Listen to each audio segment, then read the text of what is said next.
as it happens.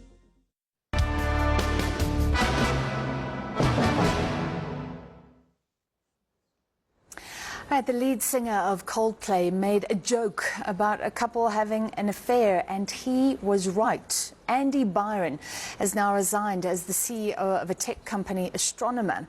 It comes after a video of him and the chief HR officer, Kristen Cabot, at that Coldplay concert went viral. It happened during a so-called kiss cam moment on the Jumbotron at Gillette Stadium near Boston last week. The camera focuses on a seemingly happy couple, only for them to quickly separate. Coldplay lead singer Chris Martin even commented that the couple were either having an affair or just very shy. Byron is married with 2 children, while Cabot is recently divorced. The incident has sparked widespread interest, with discussions about privacy and digital footprints. So with that, let's bring in head of social media law at Shepstone and Wylie attorneys, Verlie Oosthuizen. Ms. Oosthuizen, thank you. This really shows the power of social media, doesn't it? A kiss cam leads to the resignation of a CEO of reportedly quite a large company.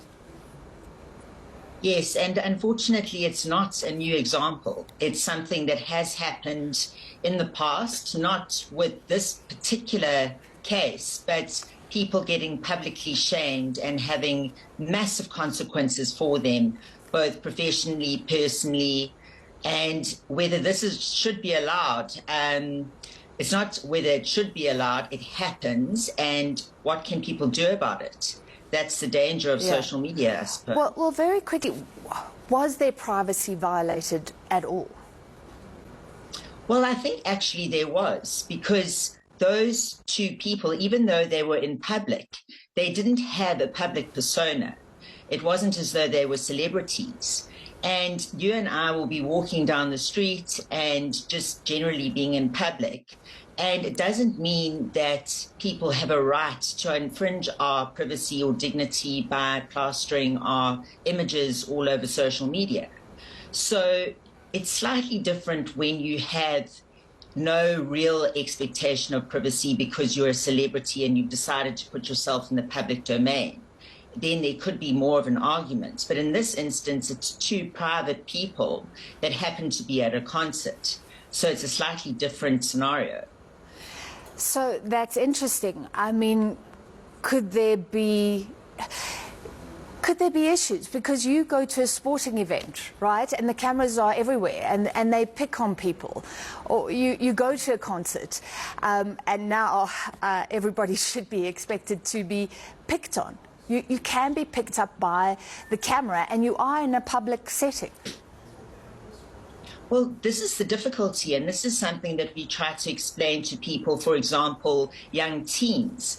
When I was young, if you went to a party, there wasn't an expectation that there would be people taking your photos and taking your videos and putting them on Instagram or putting them on TikTok.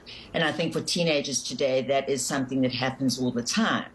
But when you are in public, it doesn't mean that you should have any expectation that your image is going to go viral. I understand that there could be kiss cams, etc., but it just seems to be that we are supposed to accept that every single minute of our lives could possibly end up as a meme. And I just think that's quite a terrifying way to live.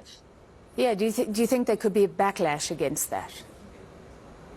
Well, I do think that there will be backlash against that. And I've already seen on social media, there are people that find it funny, obviously, but there have been quite a few posts where it says that this kind of glee coming from the public is actually showing our real, our worst side. Why are we reveling in the breakdown of a marriage or in somebody losing their job? I understand that there's this moral question, and I don't really want to get into that. But in terms of privacy law and in terms of dignity, this is a huge assault on their dignity and privacy. And they do have different laws in the USA. But in South Africa, this could be something that would be maybe regarded as an infringement of privacy and dignity. What you can do about that, though, is a very, very different question. It's very hard legally to deal with that. Yeah.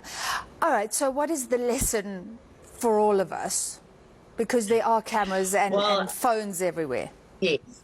Yes, I think the lesson is that this can happen, and that when you're going to make questionably immoral decisions about things, just know that somebody could be watching you, not just Big Brother watching you as in the government. It could just be your neighbor watching you and putting it up, or it could be you just enjoying yourself at a concert, and next thing you know, your life's fallen apart completely. So the message to everybody is act as though somebody is watching, act as though somebody has a camera, because they probably do, and that you could be on social media without even intending to be. And so you actually need to behave in a morally upright way, I suppose. I guess we all have to live as if we are on camera all the time. Thank you. Head of Social Media Law at Shepstone Wylie, Verlie, Oosthuizen. And we asked you the question. So this video went viral, and he has resigned. The Astronomer CEO, Andy Byron, caught at that Coldplay concert. We asked, do you believe their privacy was violated? And please do continue to send us your thoughts. On X, we're at ENCA. On Facebook, we are ENCA News, and we'll show you some of those comments a bit later.